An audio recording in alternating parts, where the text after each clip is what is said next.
Saudara-saudari dan anak-anak yang terkasih dalam Kristus, dari Novisiat SVD Kuburuteng Manggarai Flores NTT, saya Pastor Freddy Jahadin SVD menyampaikan ucapan selamat jumpa lagi lewat siraman rohani. Hari ini Sabtu 12 September 2020. Injil hari ini diambil dari Lukas bab 6 ayat 43 sampai 49. Kita diingatkan supaya selalu berkata sesuai dengan getaran hati yang tulus dan benar. Marilah kita berdoa memohon penerangan Roh Kudus. Dalam nama Bapa dan Putra dan Roh Kudus. Amin. Tuhan dan Allah kami, puji dan syukur kami haturkan kepadamu karena Engkau senantiasa mengingatkan kami untuk selalu berkata jujur sesuai dengan getaran hati kami. Kami berdoa semoga Tuhan senantiasa menggerakkan hati kami untuk berkata benar dan jujur sesuai dengan getaran hati kami, agar kami pun selalu merasa nyaman dan damai. Tuhan, utuslah Roh Kudus-Mu, terangilah pikiran dan hati kami, agar sabda-Mu yang akan kami dengar dapat kami pahami dengan baik, dan isi pesan-Mu dapat kami hayati dan amalkan dalam hidup harian kami. Doa ini kami sampaikan dengan perantaran Kristus Tuhan kami. Amin. Tuhan sertamu. Inilah Injil Yesus Kristus menurut Lukas, bab 6 ayat 43 sampai 49. Karena tidak ada pohon yang baik yang menghasilkan buah yang tidak baik, dan juga tidak ada pohon yang tidak baik yang menghasilkan buah yang baik. Sebab setiap pohon dikenal pada buahnya. Karena dari semak duri orang tidak memetik buah ara, dan dari duri-duri tidak memetik buah anggur. Orang yang baik mengeluarkan barang yang baik dari perbendaharaan hatinya yang baik, dan orang yang jahat mengeluarkan barang yang jahat dari perbendaharaannya yang jahat. Karena yang diucapkan mulutnya meluap dari hatinya. Mengapa kamu berseru kepadaku, Tuhan, Tuhan, padahal kamu tidak melakukan apa yang aku katakan?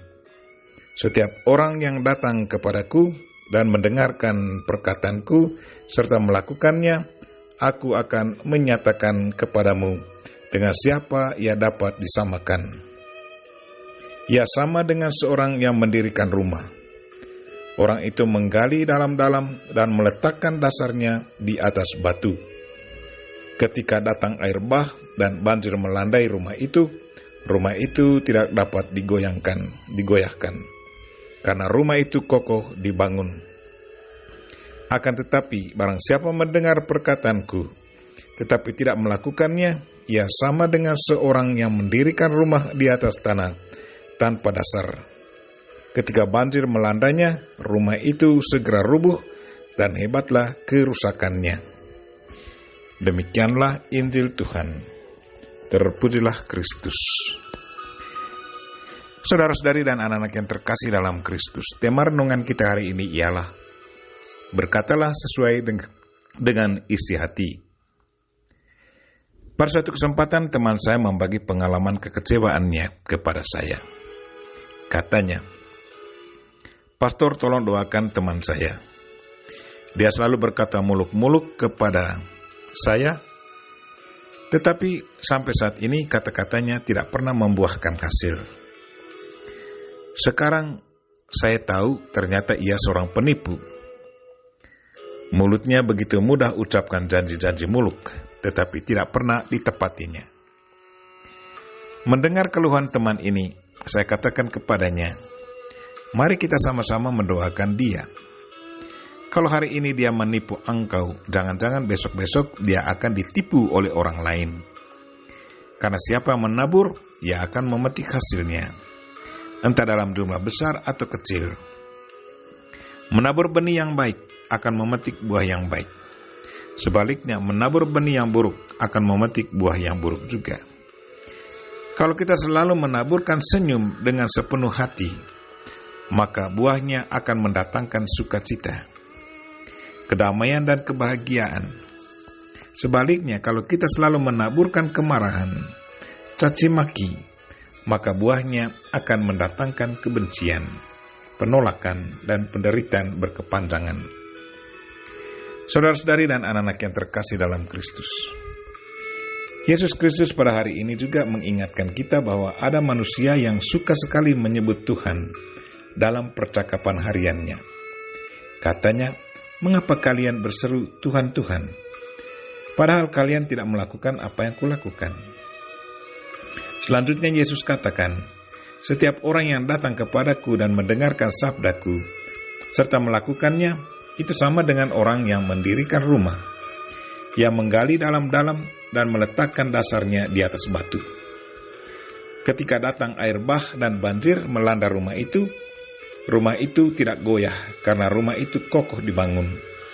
Sebaliknya, barang siapa mendengarkan sabdaku dan tidak melakukannya, ia sama dengan orang yang mendirikan rumah di atas tanah tanpa dasar. Ketika dilanda banjir, rumah itu segera roboh, dan hebatlah kerusakannya."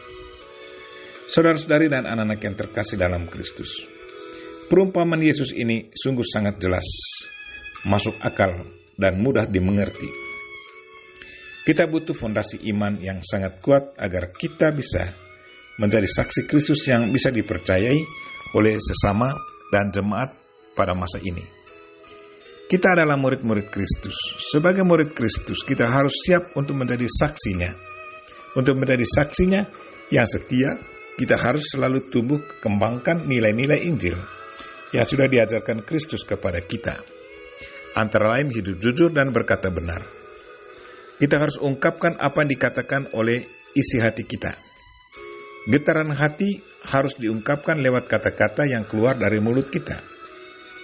Adalah sungguh sangat memalukan Yesus Kristus kalau kita menyebut diri pengikut Kristus, sementara cara hidup kita sungguh tidak sepadan dengan ajaran Kristus. Sama halnya dengan situasi dalam keluarga kita. Orang tua akan sangat bahagia kalau anak-anaknya berhasil dalam studi dan selalu dipuji oleh banyak orang karena tingkah laku yang baik. Tetapi sebaliknya, orang tua akan merasa sangat malu kalau anaknya melakukan sesuatu yang buruk. Perbuatan buruknya sudah mencoreng nama baik orang tuanya. Saya ingat seorang bapak yang sangat beribadah. Begitu mendengar berita tentang anak gadisnya yang lagi kuliah, hamil, langsung mendapat serangan jantung dan stroke. Mungkin sang bapak selalu mengharapkan bahwa anaknya selalu mengikuti contoh hidupnya. Tetapi kasihan, harapannya sungguh berbeda dengan kenyataan yang terjadi. Pertanyaan untuk kita, apakah kita selalu promosikan nilai-nilai Injil dalam hidup kita? Apakah kita selalu bersikap jujur dan berkata benar? Apakah kita selalu menjaga nama baik orang tua, nama baik Tuhan yang kita sembah dengan menghayati dan mengamalkan nilai-nilai Injil? Kita berdoa semoga Tuhan selalu menggerakkan hati dan mulut kita, agar keduanya selalu sepadan dalam beraksi, sehingga menghasilkan buah yang sungguh membahagiakan Tuhan, sesama, dan diri sendiri. Kita mohon Bunda Maria untuk mendoakan kita. Amin. Marilah kita mohon berkat Tuhan. Tuhan sertamu. Semoga Allah yang Maha Kuasa dan Maha Kasih melindungi, membimbing, dan memberkati saudara dan orang-orang yang kita doakan pada hari ini, secara khusus saudara-saudara kita yang lagi sakit. Bapa dan Putra dan Roh Kudus. Amin.